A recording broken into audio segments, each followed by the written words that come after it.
Oh, welcome. Welcome to HugNation. Today's topic is being who you are. I'm not gonna lie, I was inspired to talk about this by today's news. And normally I don't watch the news, but you know, when Arnold Schwarzenegger has a love child out of wedlock, well, that gets my attention. Partially because I still have a crush on him from the Conan the Barbarian days.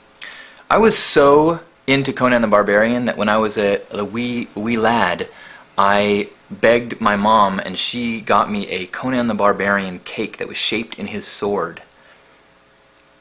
Upon reflection, I'm not sure if that was a movie that children should be watching. The violence, the sex, well, maybe that's why I still have a crush. So, but that made me start thinking about how prevalent in our culture we have this need to be things that may have nothing to do with what we are.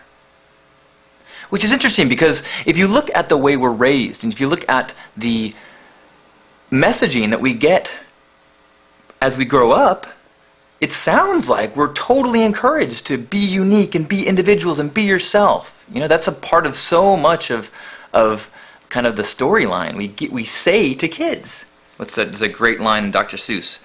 Be who you are and say what you feel, because those who mind don't matter and those who matter don't mind. Love it. But we don't really see that. It's kind of a do what I say, not what I do lesson. If you look at our culture, if you look at our socialization, if you look at our marketing, if you look at the TV, that's not really what we are told. What we're shown, the message, what we're told through the actual experiences is there's some pretty specific ways you're supposed to be. And if you have to, pretend. No, don't really be who you are. Be who we want you to be. Play the role of politician. I want to talk a little bit about how that happens to us. If you're familiar with Maslow's hierarchy of needs, there is what Maslow says is that you have to get certain needs met before you can even think about the next ones. If you're hungry, then you're not thinking about shelter for the night because you need food now. Once you get your food met and your safety met and there's not a bear chasing you, then you can worry about a place to stay that night. And then once you get that, then you can worry about your loving relationships. And once you get worried about and eventually, as you get all these needs met, these more and more internal, you get towards self-actualization, towards peace, towards a nirvana, an appreciation, a blissful appreciation and experience of life. You have these peak experiences more and more and more where you just are, wow. But something happened in our culture in that as you approach getting your needs met, your physical needs met, that doesn't work well with a culture that needs people to be consumers. Culture meaning an economic system, a system run by corporations that need more and more and more profits. And if you have all your needs met and you're no longer needing to buy stuff, whoa, that's dangerous. So what does the system do? The system creates an endless loop in Maslow's hierarchy. You never keep going up because you get to a certain point and you get convinced you need something else. You get convinced you're lacking in another way. You get convinced, and that happens in what we have, and it also happens in who we think we are and who we need to be. It's tragic how much energy, how much stress and thought people put into that desire to be something else, to have a diploma, to lose those 10 pounds, to get that perfect partner. And what the tragic part is that we get in this mindset that I'll be happy when I get blank. I'll be satisfied when I get there. And that is a trap.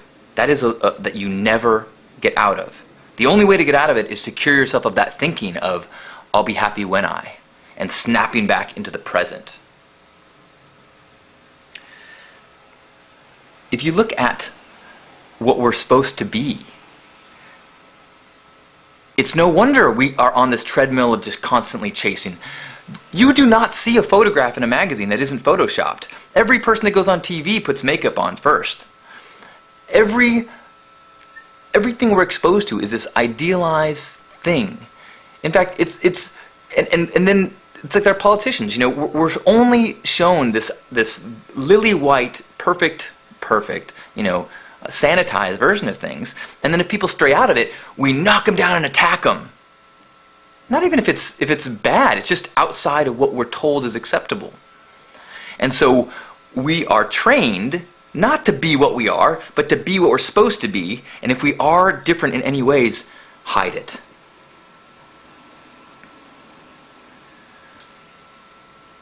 And then buy the things that will make you be perceived and seen as what you're supposed to be.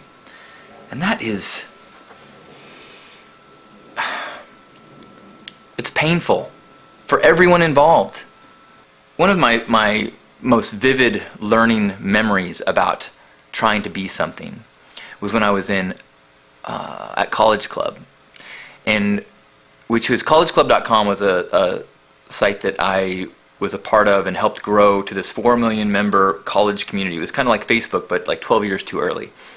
And it was growing so fast, and the net was becoming so popular that they're like, well, let's merge with television, let's make a TV pilot. And so I was the host of it, and after we shot the pilot, part of the promotional stuff we did, there were some people who had more TV producer, Hollywoody experiences, and they were telling me things to do, ways to act.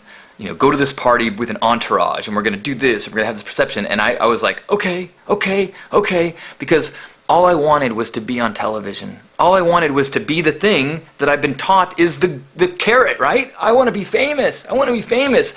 I don't care if I have to be someone else. I'll pretend. Tell me what I need to be. I'll be that. Just make me famous.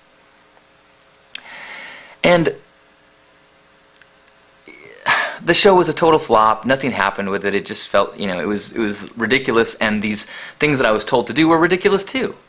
Not only did they not help, they were personally just kind of disheveling, spiritually disheveling, to like try to be this shallow Hollywood person.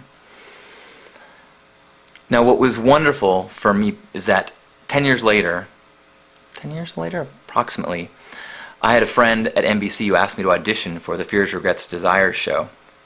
And by that time, it was like, here's my second chance to be on a TV show. It was actually a web show, but it was at NBC, which is significant to me. Especially significant to the socialized perception of what is important. Being on NBC, that is important! But I'd learned my lesson, and I went in to the audition and said, look, I am not an actor. I have no ability to pretend to be something or play a role. All I know how to do is be myself as loudly as possible.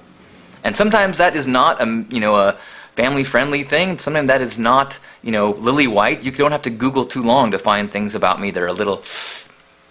But what I can do is have integrity and truth in pursuing being me and sharing that. And I think I've gotten pretty good at that by doing this weekly for so long.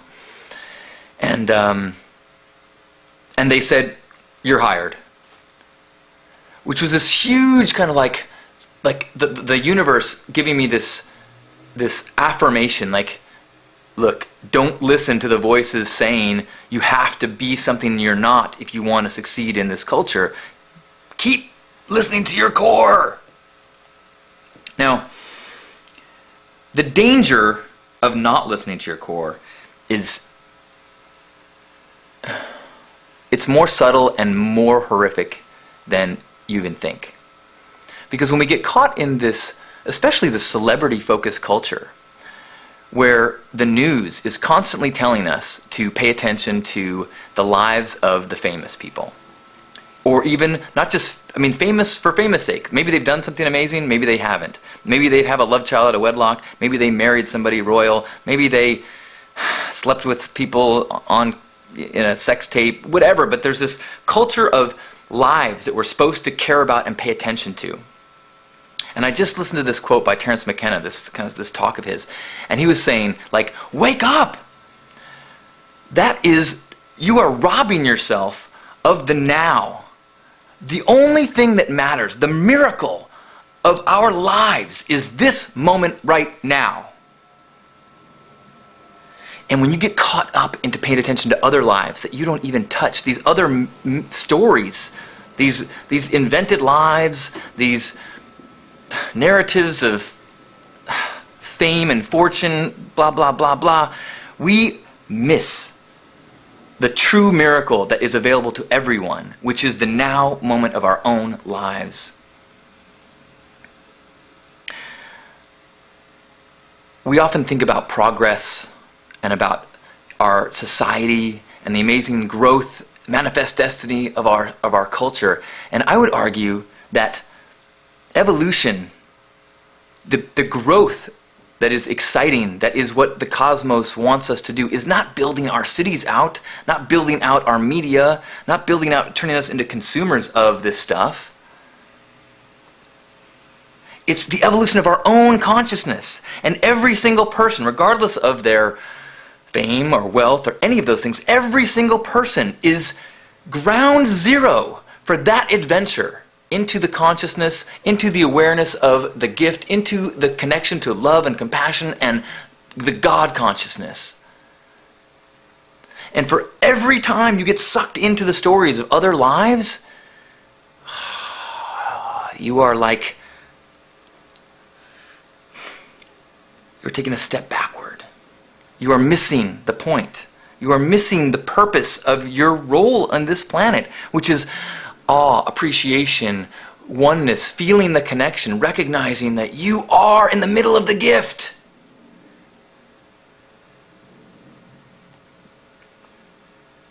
Right now. As we share this connection right now.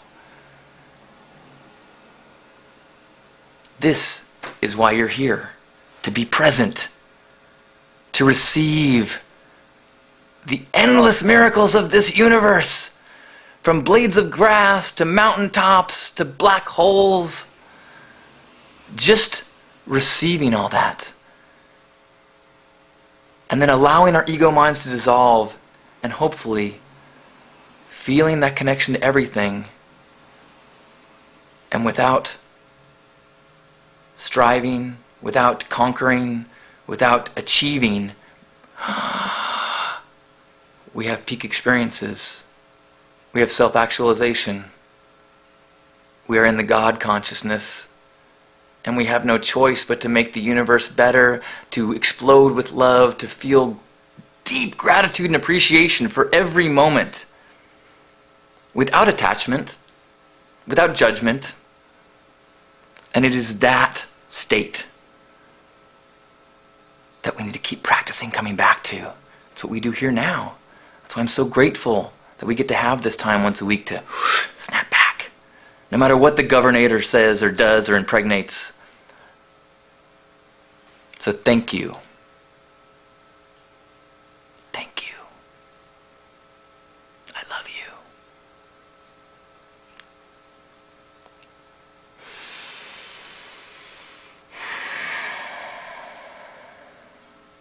Thank you for being who you are, ever growing into that, ever exploring what that means to be you. And the only person that can ever judge that role is you. All you need to do is strip away, strip away, strip away, surrender. And as it feels right, flow. Flow into that direction. Flow towards those that radiate in that same vibration. Connect like this moment now and allow it to become a standing wave of just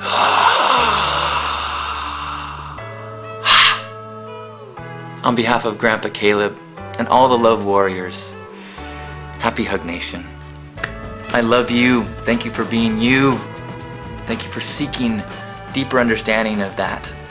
And thank you for sharing you with the world and the universe. You only live once. Enjoy the color.